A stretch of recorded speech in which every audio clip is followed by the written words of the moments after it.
নমস্কাৰ বন্ধু বান্ধৱীসকল, সকলোকে স্বাগতম জনাই আকৌ লৈ আহিছোঁ আপোনালোকৰ মাজলৈ এটা বিশেষ ভিডিঅ'টো অন্য একো নহয়। আপোনালোকে জানেই আজি মই কিমান কষ্ট কৰাৰ এজন মানুহ, যিজনে কষ্ট কৰি এইয়া স্বাস্থ্য একেবাৰে একদম ক্ষীণমীন হৈ গৈছোঁ। তথাপি কিন্তু আপোনালোকক দৈনন্দিন খবৰটো দিবলৈ মই একদমেই নাপাহৰোঁ, কাৰণ আজিকালি এটা ট্ৰেণ্ডেই চলিছে, হয়নে নহয় বাৰু কওকচোন। ৰিলচবিলাক আমি দেখিয়ে থাকোঁ। মই কি খালোঁ কি নাখালোঁ, মাছ খালোঁ মাংস খালোঁ, আপোনালোকক জনোৱাৰ আমাৰ প্ৰত্যেকজন ব্যক্তিৰে দায়িত্ব আৰু কৰ্তব্য। আপোনালোকে ভাল পায়, আপোনালোকে জানো, আপোনালোকে মোৰ ভিডিঅ'ৰ কাৰণে কিমান উৎবাউল, কিমান অপেক্ষা কৰি থাকে নহয়। সেই কথা ভাবি অৱশ্যে আজি দেৰি হ'ল। আজি মানে বহুত কাম ঘৰত, বুজিছেনে। সিমান কামবিলাক শেষ কৰি এই কামলৈ ওলাই অহাৰ ৰাস্তাৰ মাজতে বোলো আপোনালোকক মোৰ খবৰটো দি যাওঁ, নহ'লে আপোনালোকে আকৌ কাইলৈ অভিমান কৰিব নহয়, খং কৰিব নহয়, হয়নে নহয় গাইজ। এই ৰাতিপুৱাৰ পৰা যে কিমান কাম কৰিব লাগে নহয় ঘৰখনত, তাৰপাছতহে কামলৈ ওলাই আহিব পাৰিছোঁ, বুজিছেনে। ৰাম, ঘৰখনতে মানে কাম কৰি একদম মই ভাগৰি যাওঁ নহয়, বুজিছেনে। তথাপি কিন্তু মই আপোনালোকৰ লগত কথা পাতিবলৈ একদমেই নেৰোঁ। বিশ্বাস কৰক, আজি যে ৰাতিপুৱা ৰাম 9টা বজাতে মই ৰাতিপুৱাই খোৱাৰ পৰা উঠিছোঁ। তাৰপিছত একদম মোবাইলত দুটামান কিবা কিবি চাইছোঁ, মোবাইলটো চাৰ্জ দিছোঁ, তাৰপিছত গাটো ধুই পেলাই মই কামলৈ ওলাই আহিছোঁ। ইমান কষ্ট কৰিব লাগে নহয়। অৱশ্যে মানুহৰ জীৱনটোৱেই তেনেকুৱা, কষ্ট নকৰিলে সকলোৱে একদম শূন্য, ইংৰাজী জিৰ' বুলি কয়। মই কিন্তু তেনেকুৱা দেই, মই বিৰাট কষ্ট কৰিব পৰা মানুহ, বুজিছেনে। আৰু কষ্ট কৰি বিৰাট ভাল লাগে নহয়। ৰাতিপুৱা 9টা বজাতে উঠিছোঁ, বুজিছেনে। উঠি পেলাই একদম মই মোবাইলটো প্ৰথমে চাৰ্জ দিছোঁ। নহয় প্ৰথমে মই ফেচবুকটো চাইছোঁ, ফেচবুকটো চাই আকৌ মোবাইলটো চাৰ্জ দিছোঁ, বুজিছেনে। চাৰ্জ দি উঠি পেলাই মই সেই গোটেই প্ৰাতঃকৰ্মখিনি কৰিব লাগে নহয়। এই শৌচ কৰিব লাগে, পেচাব কৰিব লাগে, গা ধুব লাগে, গোটেইবিলাক কৰি পেলাই মই এতিয়া সেই কামলৈ ওলাই আহিছোঁ, বুজিছেনে। আৰু এইবাৰ যে মাঘৰ বিহু যে গ'ল, ৰাম গোটেই সোপা পিঠা মোৰ ঘৰত আছে। খোলা পিঠা, তিল পিঠা, লাডু, পকা মিঠৈ, বৰপিঠা, কি নাই মোৰ ঘৰত, মোৰ চব আছে। কিমান কষ্ট হয় নহয় ঘৰখনত কাম কৰাৰ নামত। আমাৰ সেই ওচৰতে যে সেই কিবা কিবি পবিত্ৰই যে নতুনকৈ দোকান খুলিছে পিঠা পনাৰ, মই তাৰ পৰা একদম 500 টকাৰ পিঠা পনা কিনি আনিছোঁ, বুজিছেনে।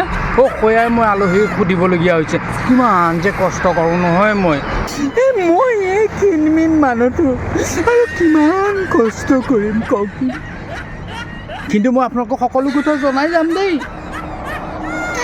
মই সকলো কথা জনাই যাম। কিন্তু আপোনালোকে ইমান কষ্ট কৰোঁ, ষ্ট্ৰাগল কৰিছোঁ লাইফটোত, তথাপি কিন্তু মানুহে বুজিয়ে নাপায়। এইটো ভিডিঅ' মানে মই ৰাস্তাতে কৰিছোঁ, নহ'লে আপোনালোকে আকৌ দুখ পাব নহয়, যিহেতু মৃদুলে একোৱেই আজি দিনলিপি নিদিলেই। সি বা ৰাতিপুৱা কি কৰিলে, কি খালে, কি নকৰিলে, বা ক'লৈ গ'ল, কি কথা, সেইবিলাক যদি দিনলিপি মই আপোনালোকক নিদিওঁ, আপোনালোকে জানো দুখ নাপাব।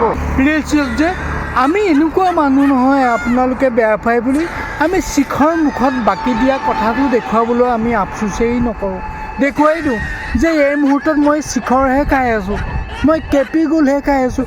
আপোনালোকক দেখুৱাওঁ নাই কওকচোন, দেখুৱাওঁ যাতে আপোনালোকে ভাল পাওক। আপোনালোকে কম আগ্ৰহেৰে বাট চাই থাকেনে এইবিলাক ভিডিঅ' চাবলৈ, সেইকাৰণে আমিও শিখৰ টিখৰ খাই দেখুৱাবলৈ যত্ন কৰিম ইয়াৰ ভিডিঅ'ৰ পৰা। আজিকালি ৰিলচবিলাকততো এনেকুৱা বস্তুৱে দেখুৱাই থাকে, আৰু আমিতো আপোন বোলা হৈ থাকোঁ। আৰু মইনো কিয় তাৰ পৰা মই বেলেগে থাকিম। মই তেনেধৰণে আপোনালোকক জনাই আহিছোঁ যে মই কি খালোঁ, কি কৰিলোঁ, কি নকৰিলোঁ, কি বেয়া পাইছোঁ, কি পিন্ধিছোঁ, কি দলিয়াই পেলাইছোঁ, কি সাপতি ধৰিছোঁ, চববিলাক মানে আপোনালোকক জনোৱাৰ আমাৰ কম দায়িত্ব নে। আৰু এইবিলাক নজনালে আপোনালোকে কিমান যে দুখ পায়। সেইকাৰণে ময়ো মানে কি আৰু আপোনালোকে ভাল পোৱা কামটোৱেই কৰিছোঁ। ফেচবুকৰ দৰে, ৰিলচবিলাকৰ দৰে এই কামবিলাক মই কৰিছোঁ যাতে আপোনালোকে ভাল পাওক। খোজকাঢ়ি যোৱাটো আমি ভিডিঅ' কৰি পেলাই দিওঁ, লোকক ওচৰত কথা পতাটো ভিডিঅ' কৰি দিওঁ, কি কাটিছোঁ, কিহেৰে কাটিছোঁ, খাৰধি পাচলি, সেইবিলাকো আমি দেখুৱাবলৈ কিন্তু আপোনালোকৰ ওচৰত আমি নাপাওঁ। কিমান কষ্ট কৰোঁ। বহুত কথা পাতিলোঁ আজিৰ দিনটোত, আজি ইয়াতো সামৰিব খুজিছোঁ। আৰু মুঠতে এটাই কথা খাটাং হ'ল যে আমি দৈনন্দিন জীৱনৰ কাম কাজ, আমি ক'লৈ গৈছোঁ, কি খাইছোঁ, মাছ খাইছোঁ, মাংস খাইছোঁ, কাৰ ঘৰলৈ গৈছোঁ, কি কৰিছোঁ, কাৰ বিয়া, কাৰ জন্মদিন, সেইবিলাক আপোনালোকক জনাই থকাৰ যেন ৰিলছ আকাৰে জন্মোৱাৰ আমাৰ নৈতিক দায়িত্ব। আটাইতকৈ ডাঙৰ দায়িত্বটো যেন হৈছে যিসকলে মহিলাই, একাংশ মহিলাই অৰ্ধনগ্ন হৈ বিভিন্ন ৰিলছ বনাই থাকে আৰু আমি সেইবিলাক চাওঁ।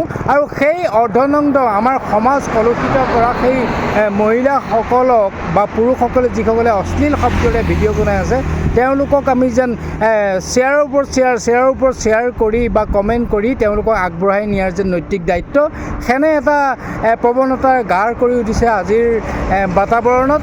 আমি সকলোলৈকে ধন্যবাদ জনাইছোঁ। আপোনালোকে ময়ো এটা আজি এনেধৰণৰ ভিডিঅ' বনালোঁ। ভিডিঅ'টো আপোনালোকে কেনেধৰণে আপোনালোকৰ কথা, আপোনালোকলৈ সকলোকে ধন্যবাদ আৰু কৃতজ্ঞতা জ্ঞাপন কৰি বাই বাই।